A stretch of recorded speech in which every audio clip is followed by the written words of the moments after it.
Hello Sagittarius, this is your June forecast, and the month starts off on June the 2nd with a full moon in your sign Sagittarius. So this full moon is happening in your first here, fairly close to Saturn, although not exactly with Saturn, and so a full moon in your first house.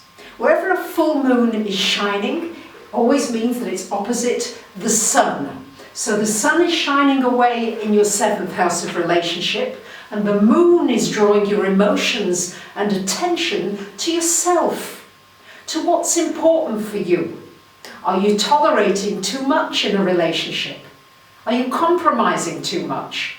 Do you feel too alone? Do you feel as though you've got all these friends but you feel isolated somehow?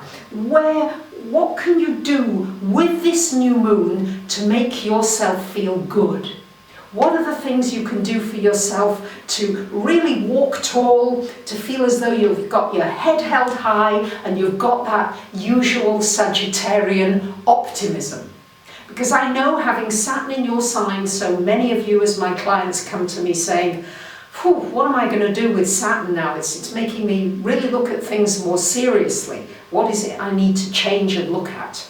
And this full moon is giving you an opportunity to look at yourself, to maybe take some quiet time to examine how you behave, how you communicate, how you are with the people in your life, and whether in fact you're looking after your own needs, and even if you know what your needs are. Maybe you're feeling afraid or anxious about something and you don't even know what that is because you're so busy, Sagittarius, with the busyness of life. Really listen to your body. Listen to what it's telling you.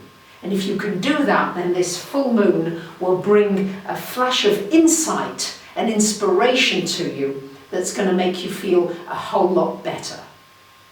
And on June the 6th, we've got Venus moving into your 9th house and joining your ruler Jupiter.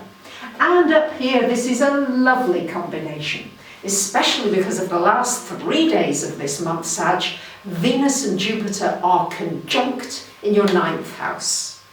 So Venus in the 9th, this is a wonderful time for any kind of international connections, for meeting up with somebody from overseas, for creating a romance, a new relationship, a new business overseas. Jupiter there adds lots of possibilities for publishing, for communicating, for sharing insights, lessons, podcasts, videos. It's wonderful for getting information and news out there and for it being well received. And the other thing, Sagittarius, you'd be delighted to hear is that it's wonderful aspects for travel. For travelling to places, for going on trips, for going places where you're just going to relax, you're going to enjoy, you're going to have some fun, because I know having Saturn in your sign is not necessarily easy. It does mean that you've got some lessons to learn, but this is very much softening things with this Jupiter-Venus energy for you in the 9th house. It could also mean some very good news regarding a court case or any kind of a legal matter. We've got Mercury retrograde, been retrograde since the 18th of May and going direct on the 12th of June here in your house of relationship. This Mercury is staying in that house of relationship until July the 8th. And we've got Southern Mars there for most of this month. So what this Mercury retrograde wants you to do for this first couple of weeks of the month is really, Sagittarius, to reevaluate your relationships. Yes? Maybe a relationship needs to go. Maybe you can transform an existing relationship. Maybe there needs to be some counselling, some outside help, some mediation to bring about peace in a relationship. But you're certainly reevaluating everything to do with relationships. And then from the middle of the month onwards, you can start taking some actions. You can start doing something in these relationships. And Mars, for the first couple of weeks, I'd be a little bit careful with that Mars energy in your house of relationship, because it can bring arguments, disagreements, not being able to see another person's viewpoint. But on the other hand, it is good time for going after what it is you want, for being assertive, for being positive, and for being very clear about it.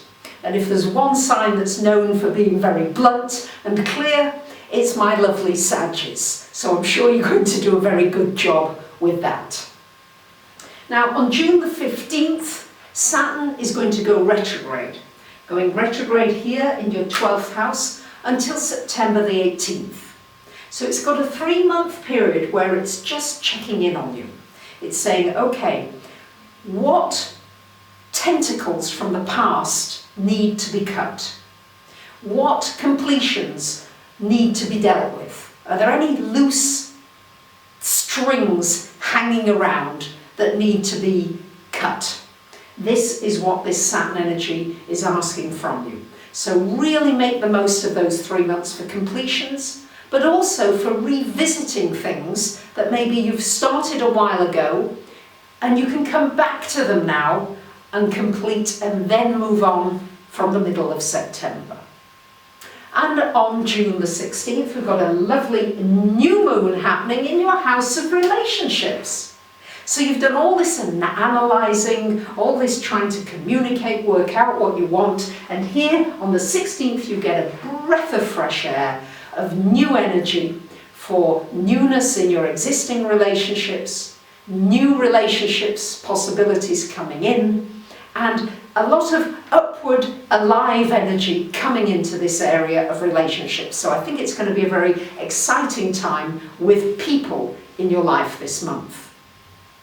On June 22nd, we've got the Sun coming into your 8th house, and on the 25th, we've got Mars also joining the Sun in that 8th house. So this is now shining a light on your finances, especially on any kind of joint finances. Mars is there. Do you need to take some actions? Is there something that needs to be done with the IRS, with taxes, with accounting, with investments, with a partnership? Time to take action with that Mars energy there. And the Sun is shining a light on this area, saying to you, okay, are there any changes I need to make in my financial situation? Is there anything I'm suppressing, not been wanting to look at, that needs, with the Sun there, a good airing out, looking at, so that you can move on in a fresher, brighter energy? And you may find yourself going into a new partnership. You never know, that's a possibility with the Sun in that house for this last week of the month. So let's not forget that we've got this glorious trine energy happening from Uranus to Jupiter all month, which is very uplifting because it's in fire. You're a fire sign, so this very much between the 5th and the 9th houses, Sagittarius, new romance, new business possibilities, self-employment, entertainment, having fun, spontaneous encounters. Need I say more? Your sign is Jupiter, so you certainly know how to go over the top and be enthusiastic, but you'll have lots of opportunities to do that this month. I'd like to remind you that we're in a very powerful eclipse season that began on March 20th with the Pisces total solar eclipse, so powerful like we've never seen since 1662. And we're in a period between now and 2020 of an escalation and a growth time. So my seminar on June 20th of how to harness the power of the eclipses, I do hope that you will join me. Thank you for listening. Happy June. Bye for now.